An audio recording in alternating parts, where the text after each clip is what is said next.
Bumoto ako parang bilang lang sa kamay, bilang lang sa kamay. Alam ko last kong boto senatorial pa, eh, pero nakalimutan ko na, nasa BPO ako nun. Hindi yata ako pumasok nun dahil yun ang excuse ko, eh, bumoto po kasi ako. Maganda na ganyan ang thinking mo, 'di ba? At least boboto ka pa rin kung yung ganyan favorite quote natin ngayon na, "If the opportunity presents itself," 'di ba? Boboto ka. Oo, the opportunity, totoo. Tama yun, Pero hindi yung kasi tayo yung may power hindi yung sila yung mag-i-impose ng nila, sila? may famous quote na "The biggest lie is democracy." 'Di ba? Masyadong edgy yung quote na yun, but anyway, come on, democracy fucking works, 'di ba? Lalo na pag may agenda ka na kunwari maka-Trump ka, nanalo si Trump, 'di ba? Pag natalo si Trump, hindi nagwo-work ang democracy, 'di ba? Pag nanalo, it works, 'di ba? Mga gano'ng bagay, depende sa bias. So, kahit na siguro ang sentiment ko lang, yeah, it works but not in a favorable way or ideal way. Ganun. Yan, kaya siguro nasasabi ng iba 'yon. Or siguro somehow kaya nasasabi na it's not doesn't work is because maraming hindi kasi educated pagdating sa pagboto, na parang minsan ang hirap ibigay yung power ng pagpili ng leader dun sa mga tao na hindi educated sa pagboto, 'di ba? Na ang pinagbabasehan lang nila is yung popularity ng isang kandidato. Kasi that's how democracy works, eh. Kung ikaw yung popular, most probably ikaw yung mananalo dun sa election na yun. But yeah, somehow it works, but I can also see the perspective of those who are saying na hindi nagwo-work ang democracy because yun, walang trust yung iba sa capability or judgment ng ibang tao sa pagpili ng leader. Yeah. O kaya baka may mas malalim pa silang pinaghuhugutan, no? Kaya sila ganun ka edgy.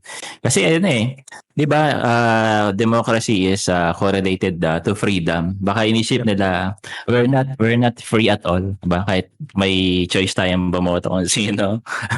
Baka maging philosophical pa to. Pero alam mo 'yun, we're not free at all kasi malay mo may mga people behind the scenes na may control talaga, mga ganun. We are most likely trapped sa system ng mga nasa kapangyarihan. Hindi lang yung pagdating sa election and sa mga politicians, but there's a bigger system definitely na nakaka-influence sa mga bagay-bagay, hindi lang sa buong mundo pero specifically sa Pilipinas, na hindi alam ng mga ordinary na tao. Kasi iba kasi yung perspective ng per person, per individual, eh. So halimbawa, kung nasa laylayan ka ng society, 'di ba? Iba yung perspective mo sa mga bagay-bagay sa mundo.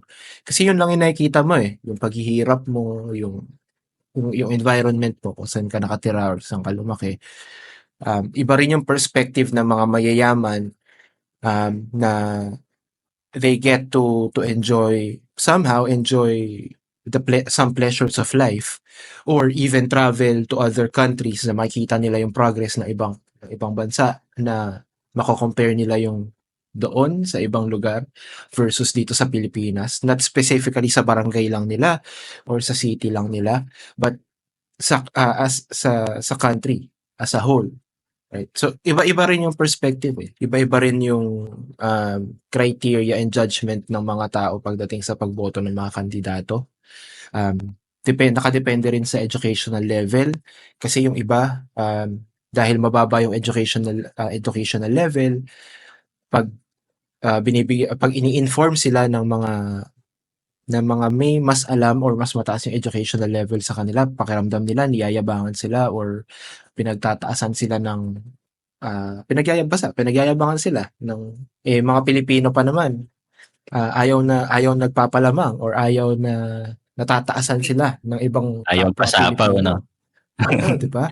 Regardless kung kahit hindi ka nakapag-aral or nakapag-aral ka, hindi ayaw magpalamang ng mga Pilipino. Makikita mo sa mga online discourse, kapag may mga nagpo-post ng something na informational, yung ibang uneducated sasabihin masyadong elitista yung nag-i-inform sa kanila ng mga data and statistics, analytics about what's happening sa bansa, or bias or something like that.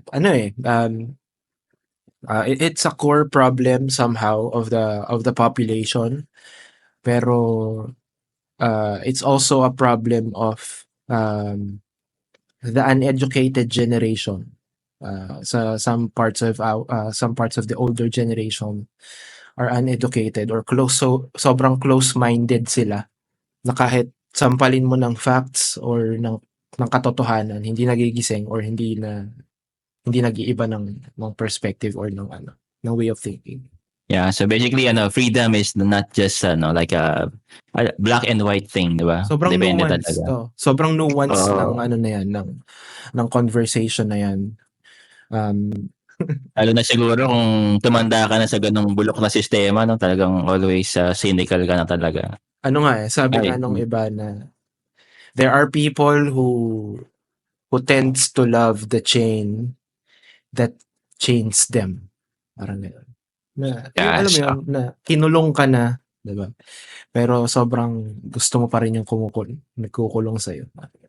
So kung hindi tayo lahat free, so some people might have heavier chains. Yep. So, for me, na medyo optimistic siguro, I got a lighter one.